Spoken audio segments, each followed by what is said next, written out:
$2.98. That's how much money it will take to buy a gallon of paint. It's Friday morning and Tom Havens is to buy the paint after school today.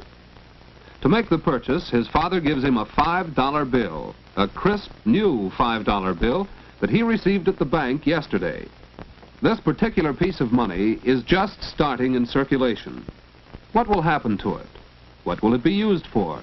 What can money be used for? What is money, anyway? After school, the $5 bill goes to a hardware store where Tom uses it to buy the paint. This is one of the most common ways in which we all use money, as a medium of exchange for goods. Tom exchanges a certain amount of money for a gallon of paint. The clerk naturally accepts the money, and he gives Tom a smaller amount of money in change. And so the $5 bill has found its way into this cash register. But it doesn't stay long. It's to be used to pay Mr. Kelly an electric work he has just done in the store. The store is not paying for wire or fixtures, special services. This is another use for money, as a medium of exchange for services as well as for good. The $5 bill is moving fast. That's because it's so convenient to use in business transactions. In fact, it's hard to imagine doing business without money. Yet for thousands of years, people did get along without money. In primitive days, living was simple and each family produced whatever it needed. The first kind of business was barter. A good stone cutter, for instance, might make a few extra tools and simply trade them for furs and other things he wanted. It was easy. There was no need for money. Even today, barter has its place. Not long ago, Tom Havens got a spotlight for his bike by trading a catcher's mitt for it. Swapping like this works well between friends.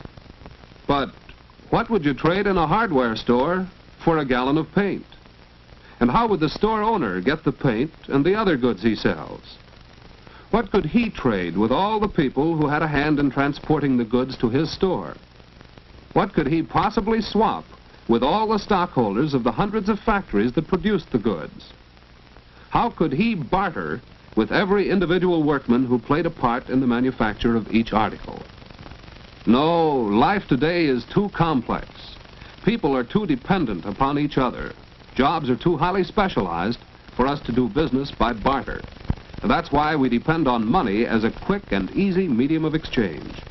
Thus, instead of doing a certain amount of electrical work in exchange for gasoline, Mr. Kelly pays for the gas with, yes, the same $5 bill he received at the hardware store. This convenience of modern money has evolved from an age-old search for a satisfactory medium of exchange. Out of the simple barter of primitive people, spearheads became one of the first articles used as money. Shells have also served as money. Wampum was used by the American Indians. And hundreds of other articles have been money to various people at various times. But none of these met all the requirements of good money. Money should be something of value. Yet who but a huntsman has any use for spearheads?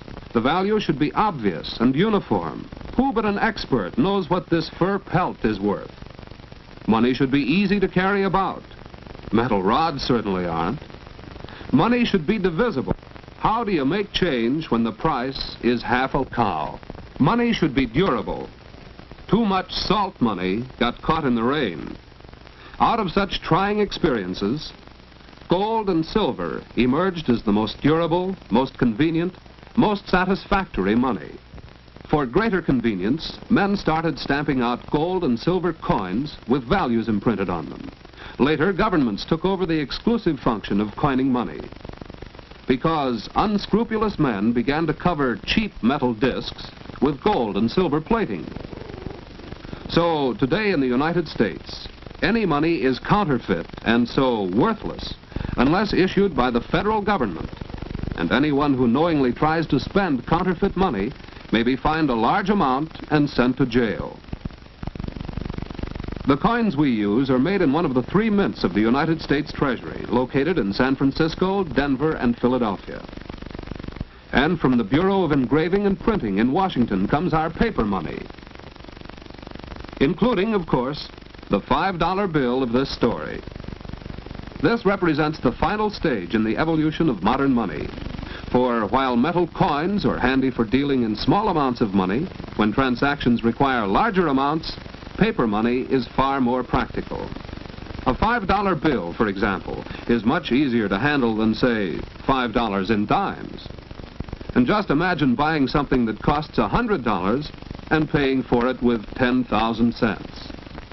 So the values of the money we use every day are the values fixed by the government.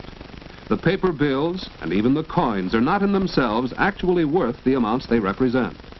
Their face values, however, are guaranteed not only by huge reserves of gold and silver, but by the stability of the government, which fixed those values.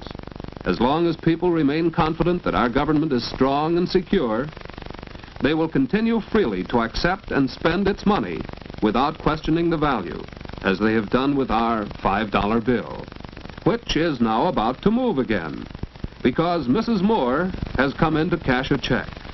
A check is not money.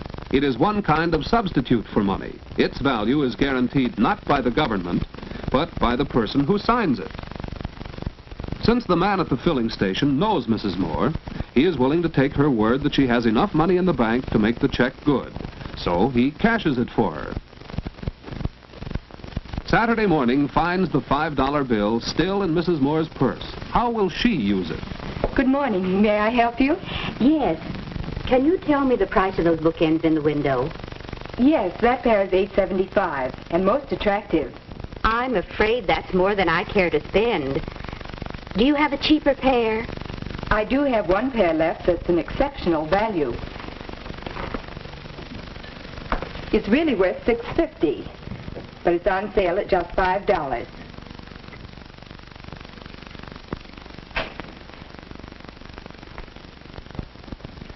I'll take them, please. They're very good looking and certainly worth $5. Worth $5. Yes, since the value of our money is fixed by the government, we use it as a standard for measuring other values. So money is not only a medium of exchange, but also a standard of value. At 1 o'clock Saturday afternoon, the $5 bill is transferred from the cash register in the gift shop to the pay envelope of Virginia Height, the clerk who sold Mrs. Moore the bookends. And when Miss Height goes to spend the bill, she learns how money serves still another purpose. Hello. Do you want to make another payment on your radio? Well, yes. But I see the price has gone up since I bought it. Oh, don't worry about that. You have to pay only the original price of $30. Oh, I'm glad to hear that. Your balance is just $15. I was so sure the price when I bought it was only $30. So we see how money serves as a standard for future payments, a yardstick by which we measure the value of anything bought or sold to be paid for in the future. But what of the $5 bill? Soon its adventures take a strange turn. This radio shop is where Tom Havens works after school and on Saturdays. And when he's finished his work for the week, he gets a $5 bill. As we have seen, it could be the same $5 bill his father gave him to buy the paint. And where did his father get it? From the bank, and it's going back there. Tom deposits the $5 bill in his savings account. He deposits his money every week, storing it up for his future needs. This way, he's using money as a storehouse of value. Thus, our $5 bill has completed one round trip from the bank and back. Tom first used it as a medium of exchange for goods. Mr. Kelly received it as a medium of exchange for services. It was convenient for him to carry around and use for any business transaction. And no one ever questioned that it was worth $5 because its value has been fixed and guaranteed by the government. When Mrs. Moore made her purchase, she used money as a standard of value. And Miss Height found that money is also a standard of future payments. When the bill returned to Tom, he used it as a storehouse of value. Now it's back in the bank, but it will pass through many, many more hands before it is worn out and withdrawn from circulation. It may even go along with some world traveler who will soon exchange it for an equal value of money of some other nation. For modern money, convenient to use, easy to recognize, and universally accepted for the value fixed by a stable government, It is money which makes possible our complex international society of business, trade, and travel.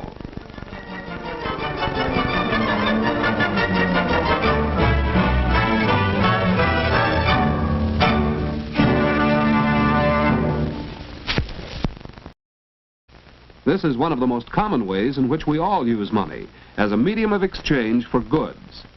Tom exchanges a certain amount of money for a gallon of paint.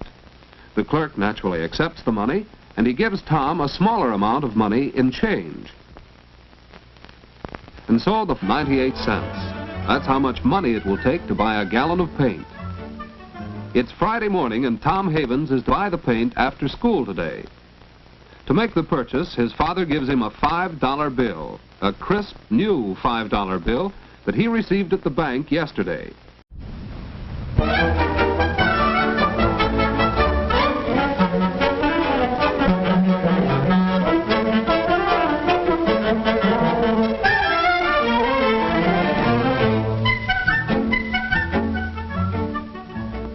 $2 and $5 bill has found its way into this cash register. But it doesn't stay long. It's to be used to pay Mr. Kelly an electric work he has just done in the store. The store is not paying for wire or fixtures, special services. This particular piece of money is just starting in circulation. What will happen to it? What will it be used for? What can money be used for? What is money, anyway? After school, the $5 bill goes to a hardware store where Tom uses it to buy the paint.